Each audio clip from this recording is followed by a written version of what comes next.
My name is Annalisa Cochran. I teach 6th grade ancient history.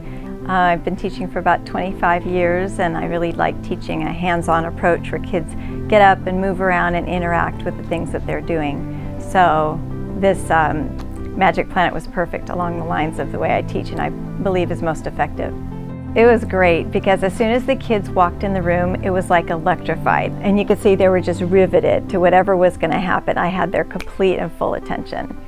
So that's, for a teacher, that's all we need to take off and teach our lesson. Is we just want the kids to be engaged and tuned in and eager to learn, and that's exactly what the Magic Planet did. There was a girl today, and this girl, it's kind of called like selective mutism. She really shuts down. And so she's really sweet, but she's extremely painfully shy.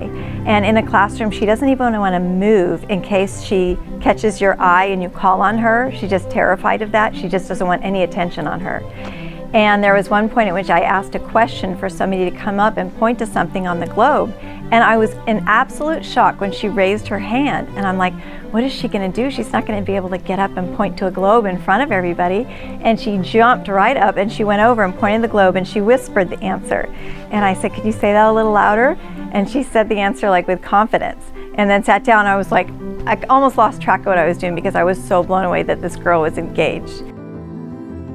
So this was a great opportunity for kids that are even shy to engage them and pull them out of their shell. The usability was good. I think it was a matter of my confidence. The first one was more like a dry run through, and I needed to be confident in what it was going to do, and it did what it was supposed to do. And as I went into my next class, I was more confident in my ability to do everything. But considering that it was a multimedia production with the PowerPoint and the globe and everything else, it actually flowed very smoothly. The way they put it together, some of it is just as simple as a click and then just following along, reading along it. And then as I got more comfortable, I was able to move away from the clicking through the PowerPoint slides and just doing it all through the Magic Planet.